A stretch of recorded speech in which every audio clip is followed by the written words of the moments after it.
Hello everyone, welcome back to my channel little life diaries. So ನಾನಿವತ್ತು delicious and ಈಸಿಯಾಗಿ ಮನೇಲಿ ಹೇಗೆ white sauce pasta ಮಾಡೋದು ಅಂತ ತೋರಿಸ್ಕೊಡ್ತಾ ಇದ್ದೀನಿ. So let's get started. ಮೊದಲಿಗೆ ನಾವು ಪಾಸ್ತಾನ ಚೆನ್ನಾಗಿ ಬೇಯಿಸ್ಕೋಬೇಕಾಗುತ್ತೆ.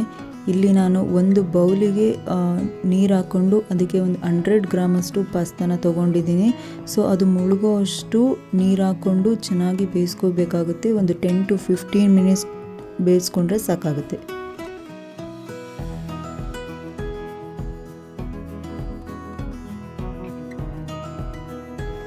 ಇಲ್ಲಿ ನಾನು 1/2 ಸ್ಪೂನ್ ಸಾಲ್ಟ್ ಆ್ಯಡ್ ಮಾಡ್ಕೊತಾ ಇದ್ದೀನಿ. ಜೊತೆಗೆ ಆಯಿಲ್ನ ಕೂಡ ಆ್ಯಡ್ ಮಾಡ್ಕೋಬೇಕು. ಇದನ್ನು 15 to 20 ಮಿನಿಟ್ಸ್ ಬೇಯಿಸ್ಕೊಂಡ್ರೆ ಚೆನ್ನಾಗಿ ಬೆಂದಿರುತ್ತೆ. ಆ್ಯಂಡ್ ನಾನಿಲ್ಲಿ ಈರುಳ್ಳಿ, ಕ್ಯಾರೆಟ್, ಕ್ಯಾಪ್ಸಿಕಮ್ ಮತ್ತು ಕಾರ್ನ ತೊಗೊಂಡಿದ್ದೀನಿ. ಇದಕ್ಕೆ ನಾವು ಬ್ರಾಕ್ಲಿ ಕೂಡ ಆ್ಯಡ್ ಮಾಡ್ಕೋಬೋದು, ಆಯಿಲ್ಸ್ ಯಾವುದಾದ್ರೂ ವೆಜಿಟೇಬಲ್ನ ಸ್ಕಿಪ್ ಕೂಡ ಮಾಡ್ಕೋಬೋದು. ಆ್ಯಂಡ್ ತೊಗೊಂಡಿರೋ ಕಾರ್ನ ಬೇಯಿಸ್ಕೊತಾ ಇದ್ದೀನಿ. ಒಂದು ವಿಷಲ್ ಹಾಕಿಸ್ಕೊಂಡ್ರೆ ಸಾಕು, ಕಾರ್ನ್ ಬೆಂದಿರುತ್ತೆ. ಆ್ಯಂಡ್ ಬೇಯಿಸ್ಕೋಬೇಕಾದ್ರೆ ನಾನಿಲ್ಲಿ 1/2 ಟೇಬಲ್ ಸ್ಪೂನಷ್ಟು ಸಾಲ್ಟನ್ನ ಆ್ಯಡ್ ಮಾಡಿಕೊಂಡು ಬೇಯಿಸ್ಕೊತಾ ಇದ್ದೀನಿ.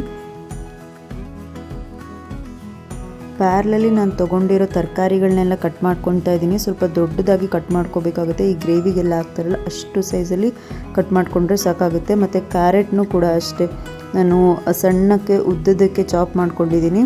ಕ್ಯಾಪ್ಸಿಕಮ್ನು ಕೂಡ ಅಷ್ಟೇ, ಲೈಕ್ ಏನು ನಾವು ಗ್ರೇವಿಗೆ ಹಾಕ್ಕೊತೀವಿ ಅದೇ ಸೈಜಲ್ಲಿ ಕಟ್ ಮಾಡಿಕೊಂಡ್ರೆ ಚೆನ್ನಾಗಿರುತ್ತೆ.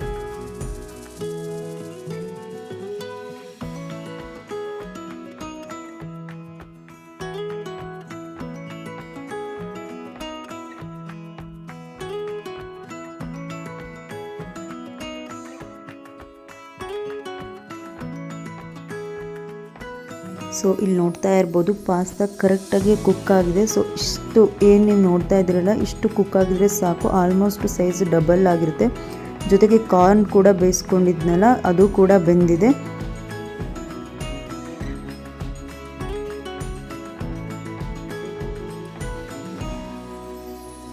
ಸೊ ಅದಾದಮೇಲೆ ಇಲ್ಲಿ ನಾವು ಏನು ಕಟ್ ಮಾಡಿ ಇಟ್ಕೊಂಡಿರ್ತೀವಲ್ಲ ತರಕಾರಿಗಳು, ಅದನ್ನೆಲ್ಲ ಸ್ವಲ್ಪ ಫ್ರೈ ಮಾಡ್ಕೋಬೇಕಾಗುತ್ತೆ. ಪ್ಯಾನ್ಗೆ ನಾನು 1/2 ಟೇಬಲ್ ಸ್ಪೂನಷ್ಟು ಆಯಿಲ್ನ ತೊಗೊಂಡಿದ್ದೀನಿ. ಆದಷ್ಟು ಕಡಿಮೆ ಆಯಿಲ್ನ ಯೂಸ್ ಮಾಡ್ಕೊಳ್ಳಿ.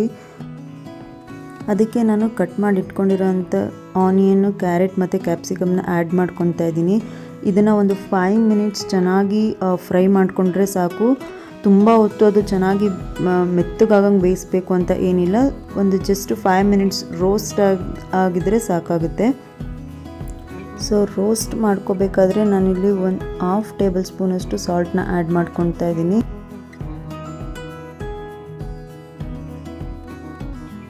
ಚೆನ್ನಾಗಿ ಮಿಕ್ಸ್ ಮಾಡ್ಕೊಂಡಿದ್ದಾದಮೇಲೆ ಇದಕ್ಕೆ ಮತ್ತೆ ಸ್ವಲ್ಪ ನಾನು ಪೆಪ್ಪರ್ನ ಆ್ಯಡ್ ಮಾಡ್ಕೊತಾ ಇದ್ದೀನಿ. ಟೇಸ್ಟ್ ಚೆನ್ನಾಗಿರುತ್ತೆ.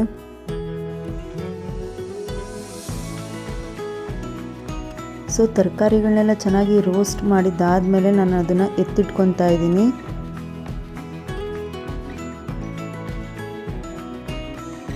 ಮತ್ತು ಅದೇ ಪ್ಯಾನಿಗೆ ನಾನು 2 ಬಟರ್ ಕ್ಯೂಬ್ಸ್ನ ತೊಗೊಂಡಿದ್ದೀನಿ. ಇಲ್ಲಿ ನಾನು ಸಾಲ್ಟೆಡ್ ಬಟರ್ನ ತೊಗೊಂಡಿದ್ದೀನಿ. ನೀವು ಬೇಕಾದರೆ ನಾರ್ಮಲ್ ಬಟರ್ನ ಕೂಡ ಆ್ಯಡ್ ಮಾಡ್ಕೋಬೋದು.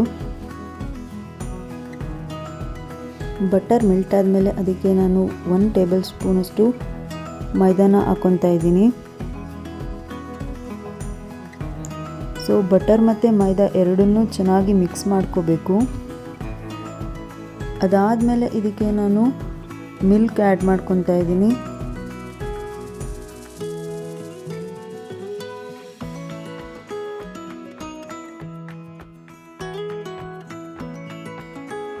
ನೆಕ್ಸ್ಟ್ ನಾನು ಇದಕ್ಕೆ ಚೀಸ್ ಸ್ಲೈಸ್ನ ಆ್ಯಡ್ ಮಾಡ್ಕೊತಿದ್ದೀನಿ. ಸೊ ನೀವು ಎಷ್ಟು ಕ್ವಾಂಟಿಟಿನಲ್ಲಿ ಮಾಡ್ತಿದ್ದೀರಾ ಅಂತ ನೋಡಿಕೊಂಡು ಎಷ್ಟು ಚೀಸ್ ಸ್ಲೈಸ್ ಬೇಕಾಗುತ್ತೆ ಅಂತ ಆ್ಯಡ್ ಮಾಡ್ಕೊಳ್ಳಿ.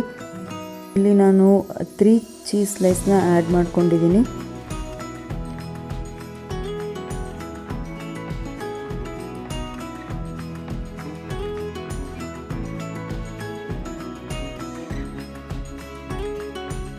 ಮಿಲ್ಕ್ ಮತ್ತು ಚೀಸ್ ಎರಡೂ ಚೆನ್ನಾಗಿ ಬ್ಲೆಂಡ್ ಆದಮೇಲೆ ಇದಕ್ಕೆ ನಾನು ಪಾಸ್ತಾ ಮಿಕ್ಸ್ನ ಆ್ಯಡ್ ಮಾಡ್ಕೊತಾ ಇದ್ದೀನಿ.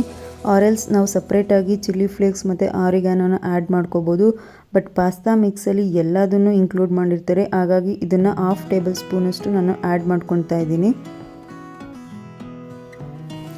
ಮತ್ತು ನಾನು ಇದಕ್ಕೆ ಸಾಲ್ಟ್ನ ಆ್ಯಡ್ ಮಾಡ್ಕೊತಾ ಇದ್ದೀನಿ. ಸೊ ನೋಡಿಕೊಂಡು ಸಾಲ್ಟ್ ಆ್ಯಡ್ ಮಾಡ್ಕೊಳ್ಳಿ, ಬಿಕಾಸ್ ನಾವು ಚೀಸ್ ಯೂಸ್ ಮಾಡಿರ್ತೀವಿ ಮತ್ತು ಇಲ್ಲಿ ನಾನು ಸಾಲ್ಟೆಡ್ ಬಟರ್ನ ಯೂಸ್ ಮಾಡ್ಕೊಂಡಿರೋದ್ರಿಂದ ನಾನು ಸ್ವಲ್ಪ ಕಡಿಮೆನೇ ಸಾಲ್ಟ್ ಹಾಕ್ಕೊಂಡಿದ್ದೀನಿ. ನೆಕ್ಸ್ಟ್ ನಾನು ಇದಕ್ಕೆ ಇಲ್ಲಿ ಸ್ಟ್ರೈನ್ ಮಾಡಿ ಇಟ್ಕೊಂಡಿರೋಂಥ ಪಾಸ್ತಾನ ಹಾಕ್ಕೊತಾ ಇದ್ದೀನಿ.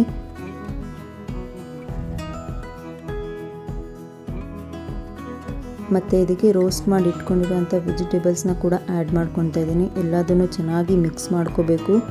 ಅದಾದಮೇಲೆ ನಾವು ಬೇಯಿಸಿಟ್ಕೊಂಡಿರೋಂಥ ಕಾರ್ನು ಕೂಡ ಇದಕ್ಕೆ ಆ್ಯಡ್ ಮಾಡ್ಕೋಬೇಕು.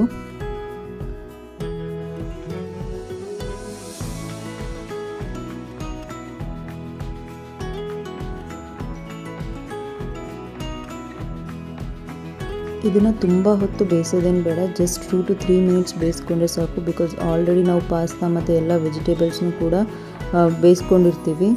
ಸೊ 2 to 3 ಮಿನಿಟ್ಸ್ ಬೇಯಿಸ್ಕೊಂಡ್ರೆ ಟೇಸ್ಟಿಯಾಗಿರೋಂಥ ಪಾಸ್ತಾ ರೆಡಿಯಾಗಿದೆ.